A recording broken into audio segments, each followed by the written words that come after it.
Olá, minha gente, tudo bem? Há um bom tempo que nós não fazíamos algum vídeo aqui para o YouTube, não é verdade? Bom, a partir do dia de hoje nós voltaremos à execução desses vídeos e como primeiro vídeo nós falaremos sobre o processo de transição democrática no Brasil. Quando a gente fala de transição democrática, nós estamos falando especificamente do fim da ditadura militar e mais especialmente ou especificamente sobre o governo Sarney, né? Então, do que nós estamos falando concretamente? Ali no início dos anos 80, havia uma crise generalizada no regime militar. E eu diria que a ditadura militar, que se estabeleceu lá em 64 e que veio até o ano de 85. No início dos anos 80, algumas questões merecem ser observadas. A primeira delas que o mundo houvera passado pelos dois choques internacionais do petróleo, o choque de 73 e o choque de 79. Na soma acumulada, houve uma alta de 333% no valor do petróleo ao longo dos anos 70. Então, quando a gente chega no início dos anos 80, a alta inflacionária do petróleo, a escassez em termos de preço no mercado mundial, fez com que os produtos que de algum modo dependem do petróleo como matéria-prima base, tiveram uma alta que não é uma questão de uma alta apenas no Brasil, é uma alta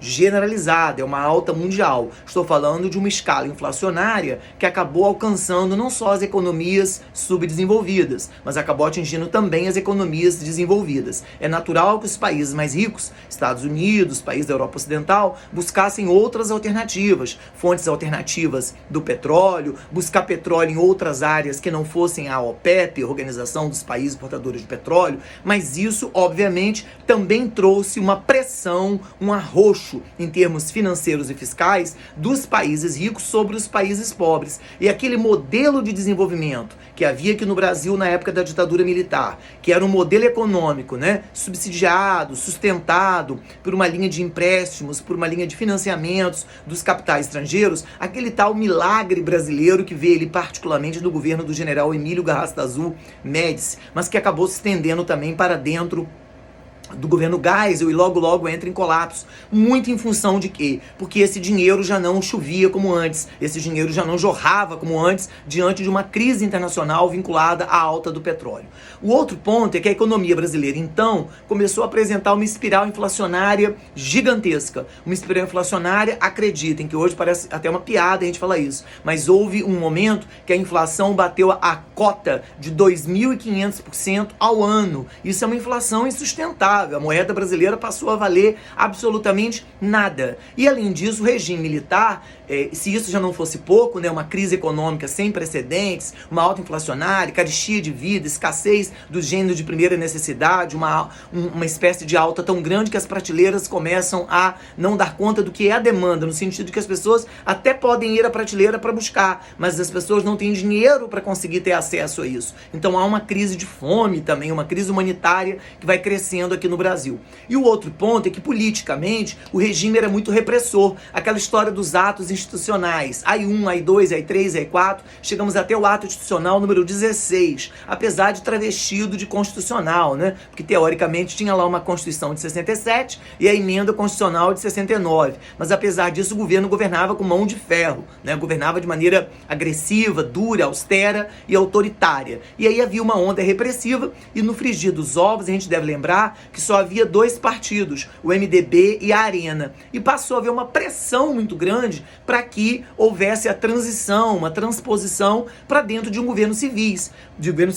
Começou a haver greves, começou a haver passeatas, começou a haver protestos e o regime militar, porque a economia ia mal e a fome passou a ser regra e a inflação passou a ser constante, o regime militar também não tem alternativa senão começar a ceder um pouco a essas pressões. Ceder não quer dizer que o regime militar quisesse passar as mãos de civis imediatamente. Começou a ser dito, então, que haveria uma anistia ampla, gradual e restrita, mas haveria uma democracia que seria, então, reconstruída, mas gradativamente. E gradativamente foi feito, né? Juntou-se ali de maneira indireta, porque não se deu autorização para eleições diretas, deu-se, então, uma eleição indireta que reuniu o nome do partido ligado ao governo militar, que era o nome do José Sarney, vinculado à ARENA, Aliança Renovadora Nacional, que era o partido dos militares, com o nome do MDB, Movimento Democrático Brasileiro, que era Tancredo Neves. E dessa maneira fez-se ali uma composição política dentro do Congresso para que o poder passasse para as mãos de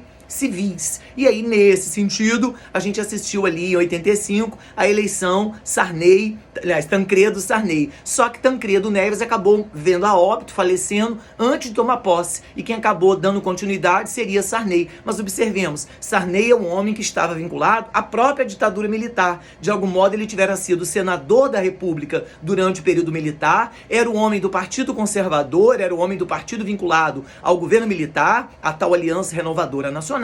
E nesse sentido, parece que é um rabicho, né? Uma sobra ainda, né? Uma extensão desse regime militar que vai ficar governando o Brasil por mais 5 anos praticamente, de 85 a 90. A eleição livre que veio acontecer foi a eleição de 90, né? Que deu vitória a Fernando Collor de Mello. A eleição livre anterior, que tiver havido, foi lá nos anos 60, aquela que deu vitória a Jânio Quadros e João Goulart. O país, depois de 30 anos praticamente desse processo, vem para um processo eleitoral e acaba elegendo um homem ultraconservador e também reacionário, que é Fernando Collor de Mello. O próximo vídeo, nós vamos detalhar ainda mais esse governo Sarney, né? Como que se deu essa transição nesses praticamente 5 anos, de 85 a 90.